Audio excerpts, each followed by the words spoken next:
The man accused of killing his wife in Tipp City this February was arraigned in court today. 39-year-old Caleb Flynn was indicted on 11 different charges, including 3 counts of murder. 2 News reporter Evan Bales is in Troy. Evan, how did he plead? Lauren, Jack, Flynn pled not guilty to all 11 counts. If convicted, he could find himself spending the rest of his life in prison. Now, during this hearing, he found out that his bond had been increased and would have to abide by a new no-contact order.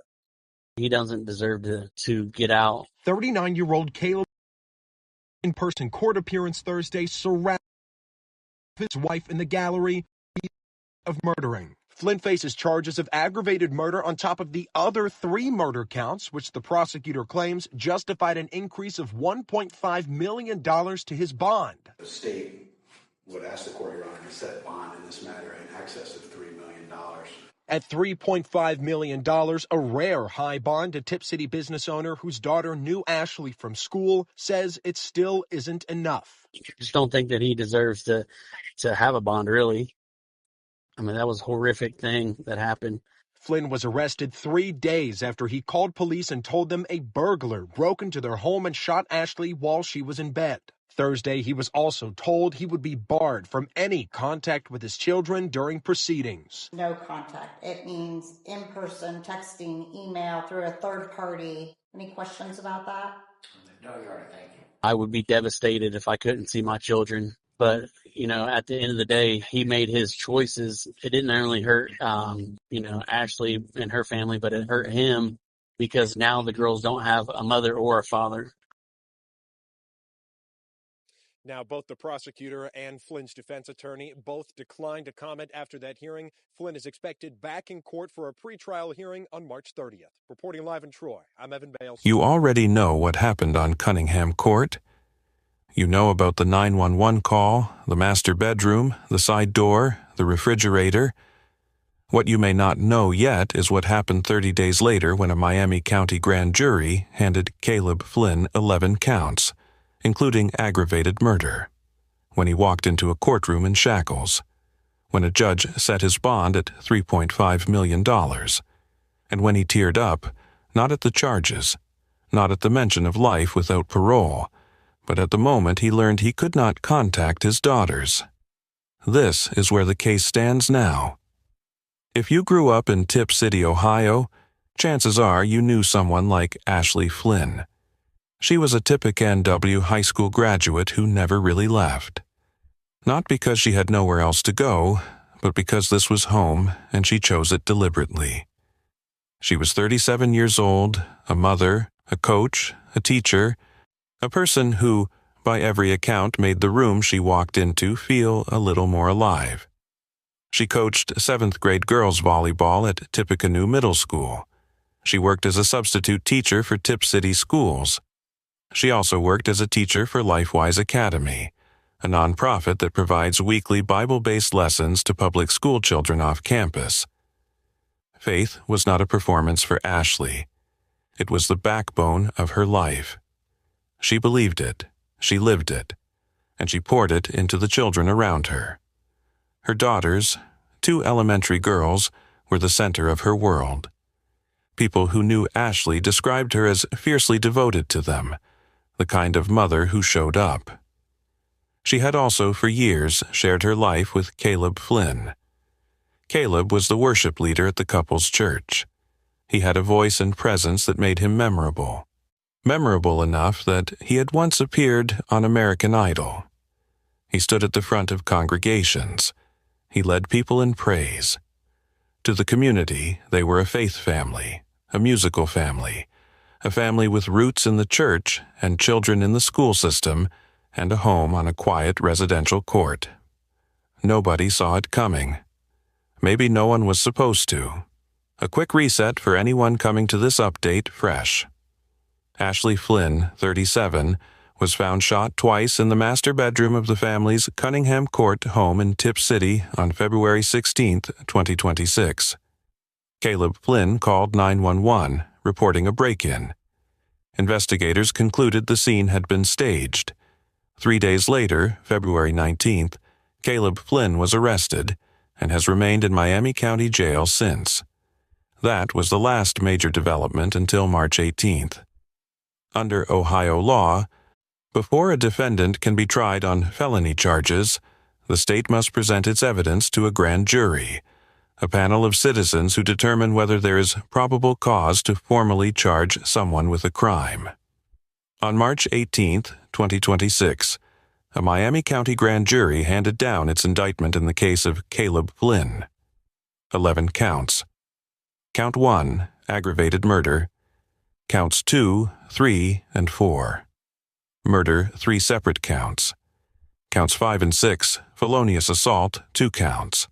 Counts 7, 8, and 9, tampering with evidence, 3 counts.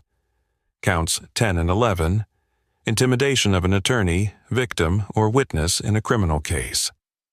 2 misdemeanor counts, 11 counts, each one a layer of what the state believes happened on Cunningham Court. The aggravated murder charge is the most severe. Judge Wall told the defendant directly that conviction on these charges could mean 25 to 30 years to life in prison, or life without the possibility of parole. The tampering with evidence charges speak directly to what investigators found at the scene.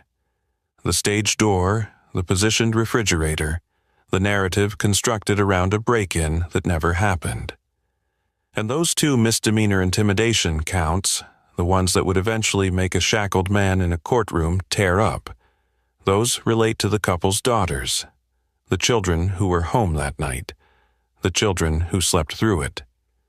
That detail that the intimidation charges are connected to the girls is one of the most quietly devastating elements of this entire case. Church, Pastor Caleb here. Hope you're having a fantastic week. Wanted to take a moment just to remind you that this weekend is the finale of our At the Movie series. We've had an incredible 2 weeks, but we have saved the best for last. And so, I want to encourage you, invite your friends, invite your family. We've got a seat saved just for you. And so, again, join us for the finale this weekend of our At the Movie series. And then also this weekend you can bring in your backpacks for our backpack drive.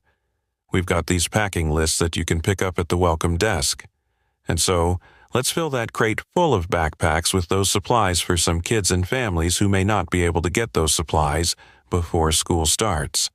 And so you can bring in those backpacks starting this Sunday. And of course, never miss any Sunday, but definitely not in August. We've got some exciting things coming up that we're going to be announcing here soon. But church, we love you guys, and we will see you this Sunday at 10 a.m. Let us be precise about what Caleb Flynn is facing. Aggravated murder under Ohio Revised Code. Section 2, 903.01 is defined as purposely and with prior calculation and design causing the death of another. The phrase prior calculation and design is critical. It implies premeditation planning. This was not, prosecutors are arguing, a moment of impulse. This was constructed. The 3 separate murder counts likely reflect different legal theories under Ohio's murder statute, allowing the prosecution to argue the case under multiple frameworks and giving the jury options. The felonious assault counts may be connected to the shooting itself. Ohio law allows for felonious assault charges to be filed in circumstances where serious physical harm is caused, even when the victim dies, and a murder charge also applies. The tampering charges are self-explanatory: moving evidence, altering the crime scene, and constructing physical conditions designed to mislead investigators into believing a break-in occurred. And the intimidation misdemeanors. Those are the counts that Judge Stacey Wall specifically referenced when she explained that if Caleb Flynn were to post bond, he would be prohibited from having any contact with the alleged child victims or their representatives. No calls, no texts, no emails, no communication through a third party, his daughters. The arraignment was scheduled for March 19, 2026, one day after the grand jury indictment. Miami County Common Pleas Judge Stacey Wall presided. A deputy led Caleb Flynn into the courtroom. He was shackled at the hands and feet. In the public gallery, about a dozen of Ashley Flynn's family members had gathered. They sat behind the prosecutor. They watched. Across the aisle at the defense table sat attorney L. Patrick Mulligan, the retained counsel Caleb Flynn had hired to represent him. Private representation, not a public defender, someone he chose and paid for. Judge Wall read the 11 charges aloud. Aggravated murder, 3 counts of murder, 2 counts of felonious assault, 3 counts of tampering with evidence, 2 misdemeanor counts of intimidation of an attorney, victim, or witness. She told the defendant what conviction on those charges would mean 25 to 30 years to life in prison or life without the possibility of parole. Attorney L. Patrick Mulligan. Your Honor, we would acknowledge receipt of the indictment. We respectfully enter a plea of not guilty to all counts and specifications. Not guilty to all 11 counts. Mulligan then turned to the matter of bond. Like bond hearings are in theory about one thing, flight risk. The question a court is asking is simple. If this person is released, will they come back? Mulligan argued for a reduced bond. His argument rested on 3 pillars. Defense attorney Mulligan. My client has no record whatsoever. This is the first time ever being actually in a court case. I would suggest that a reasonable bond should be set in light of the fact that we have entered a not guilty plea. He is represented by retained counsel and has the ability to appear in court. No criminal history. Retained counsel. Ability to appear standard arguments, reasonable ones on their face. Miami County Prosecutor Paul Watkins had a different view. Prosecutor Paul Watkins. There is now an aggravated murder charge along with corresponding tampering with evidence and tampering with witness charges. Watkins also noted precedent in an unrelated aggravated murder case. Bond had been set at $3 million for a defendant with local ties and local employment. Caleb Flynn had neither. Prosecutor Watkins, this defendant does not.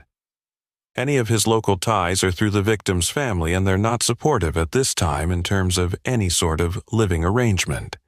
The defendant's family does live out of state. The state would ask the court, Your Honor, to set bond in excess of $3 million. The victim's family seated right there in the gallery, Ashley's people, not supportive in terms of living arrangement. In other words, if Caleb Flynn got out, he had nowhere to go in Tip City. No one waiting, no roof, no home. Because the home was a crime scene.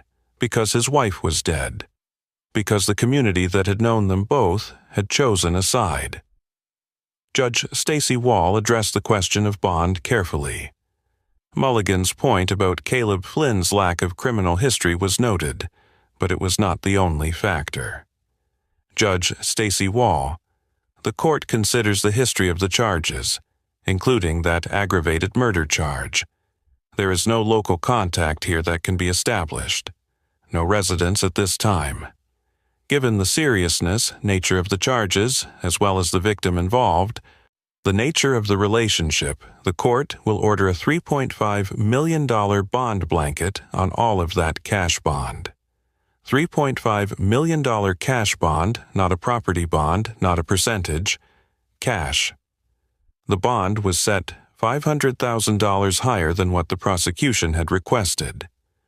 Judge Wall, looking at the totality of this case, an aggravated murder charge, a staged crime scene, evidence tampering, intimidation counts, landed at a number that reflects the weight of what is alleged.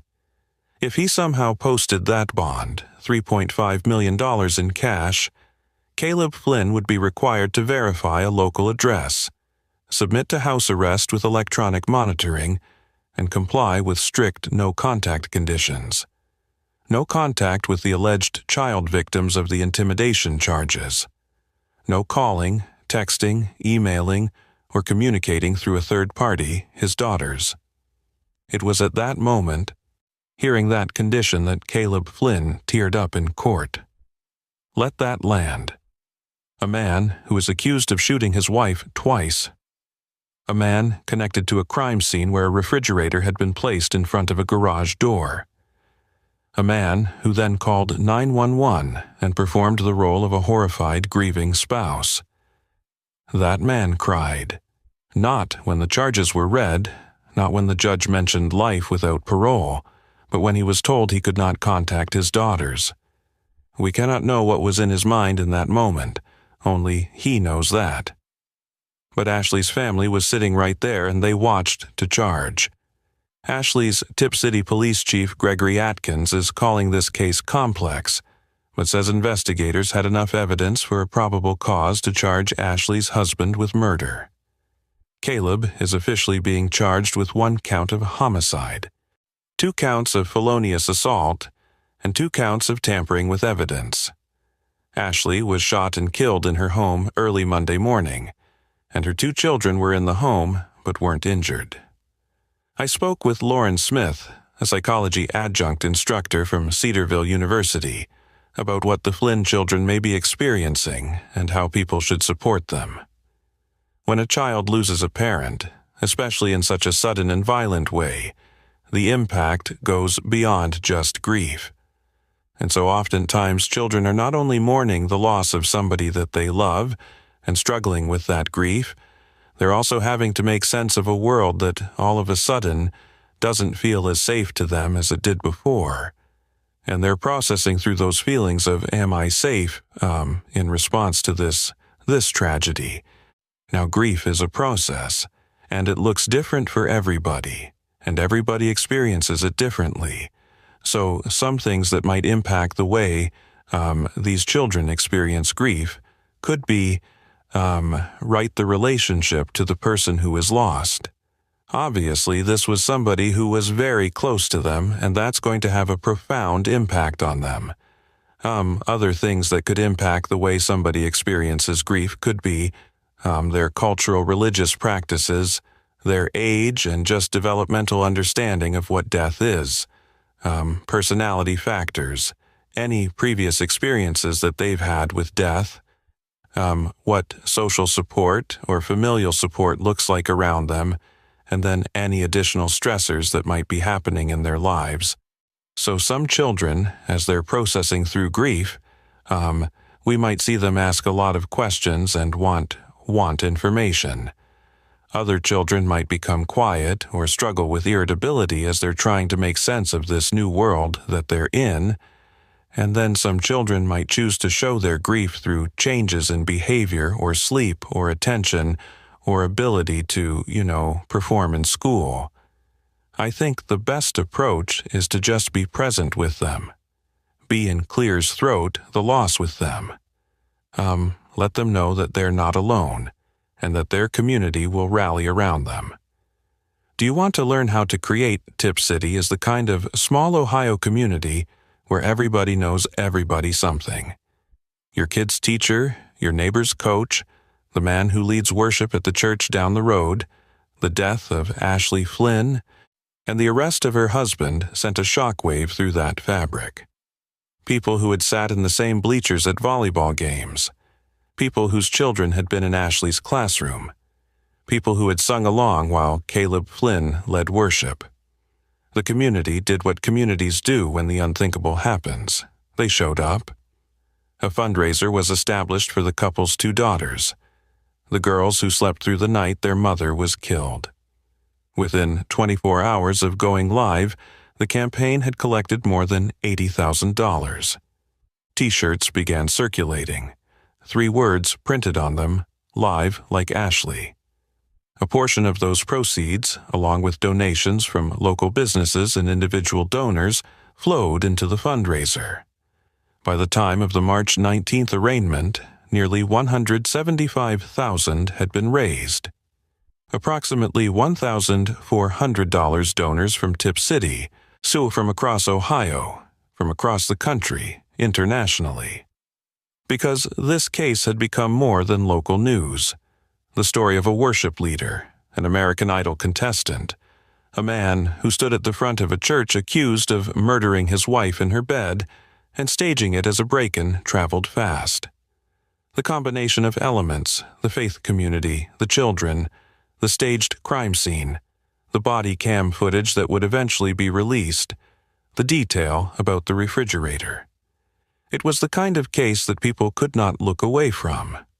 And at the center of it all, Ashley Flynn, a woman who coached 7th grade volleyball, who substituted in classrooms, who taught Bible lessons to children off campus, who had built a life in the town where she grew up. The community's response was not about Caleb Flynn. It was about her. Following the arraignment, defense attorney L. Patrick Mulligan spoke briefly. He said he is looking forward to defending the case. That is exactly what you would expect a defense attorney to say, and it matters in the American legal system when in the Ohio legal system a man charged with a crime is not a convicted criminal. He is a defendant. Caleb Flynn has entered a plea of not guilty. He is represented by retained counsel. He has the right to a fair trial. He has the right to confront the evidence against him. Nothing in this documentary should be understood as a verdict. The verdict will come from a jury. But the evidence that has been placed in the public record, the affidavit, the indictment, the statements of police and prosecutors, paints a specific and detailed picture. A refrigerator in front of a door, shell casings at the foot of the bed, a staged center console, a 9mm handgun that belonged to Caleb Flynn and was kept in the truck he drove. Mulligan and his team will have their opportunity to challenge every element of that picture. Caleb Flynn is next, due in court on March 30th, 2026 for a pretrial hearing before Judge Janine Pratt, who has been assigned to the case. What happens at that pretrial will shape the timeline toward trial. Motions will be argued. Evidence will be disputed. The machinery of the court will begin its slow, deliberate work. Before we end, let us come back to Ashley. Not to the crime scene, not to the courtroom, not to the 11 counts or the $3.5 million bond, or the man standing shackled at his arraignment. To Ashley, she was 37 years old. She grew up in Tip City. She came back and stayed. She coached girls who are now walking into middle school games wondering where their coach is. She substituted in classrooms where kids still remember her face. She taught Bible lessons because she believed the words mattered. She had 2 daughters she was raising. 2 little girls who were asleep in their bedroom the night everything changed. She had a community that loved her enough to raise $175,000 in less than a month. That printed her name on T-shirts and wore them that attended her husband's arraignment, about a dozen of her family members sitting in the gallery watching, bearing witness. Live like Ashley. 3 words. They are not asking you to live like a victim. They are asking you to live like a woman who coached and taught and showed up and believed in something and poured herself into the people around her. That is who Ashley Flynn was, and that is why this case matters. Not for the spectacle of a worship leader's fall, not for the grim theater of a staged crime scene, but because behind every charge in that indictment is a woman who should still be here. The pretrial hearing is set for March 30th, 2026 before Judge Janine Pratt. We will continue to follow this case as it moves toward trial.